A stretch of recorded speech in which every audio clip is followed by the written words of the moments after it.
In the quiet village of Hathersage, nestled deep in the Peak District, there is a forest that no one dares enter after dark. They call it Whispering Wood. The locals have their reasons, and everyone who grows up here knows the tale of the lost ones. Centuries ago, a group of children from the village followed a strange voice into the woods and vanished. Search parties combed every inch of the forest, but there was no trace of them.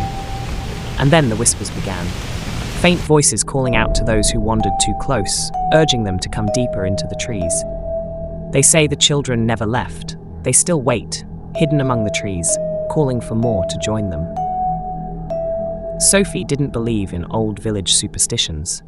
She was a university student from London, visiting her grandmother for the holidays, and she had heard the stories about Whispering Wood her whole life. But to her, they were nothing more than folklore, until one evening, her dog, Max, ran off into the trees.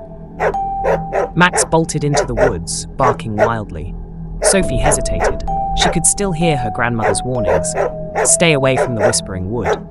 But when Max's barks turned frantic, she knew she had to go after him.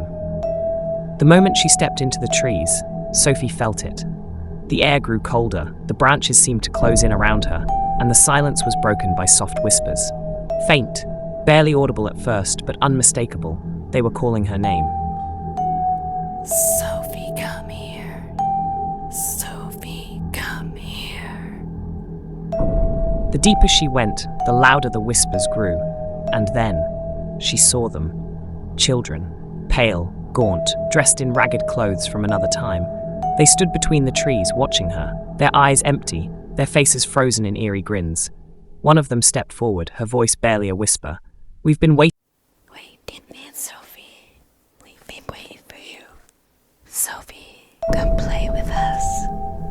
Sophie turned to run, but the forest itself seemed to shift, warping around her, twisting every path back toward the children. The whispers grew louder, overlapping, drowning out her thoughts.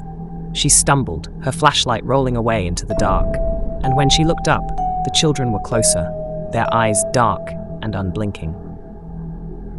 Just as Sophie felt she would lose herself to the darkness, she heard a familiar voice, her grandmother, calling from the edge of the trees, urging her to come back. Relief washed over her, until she saw her grandmother's face. It was twisted, unnatural, her smile too wide, her eyes too dark. "Join us, Sophie," her grandmother whispered. Wait a minute, Sophie. The next morning, the villagers found Max sitting at the edge of the woods, but Sophie was never seen again. To this day, those who pass by Whispering Wood say they can still hear her voice, joining the chorus of the others, calling to anyone who dares come close.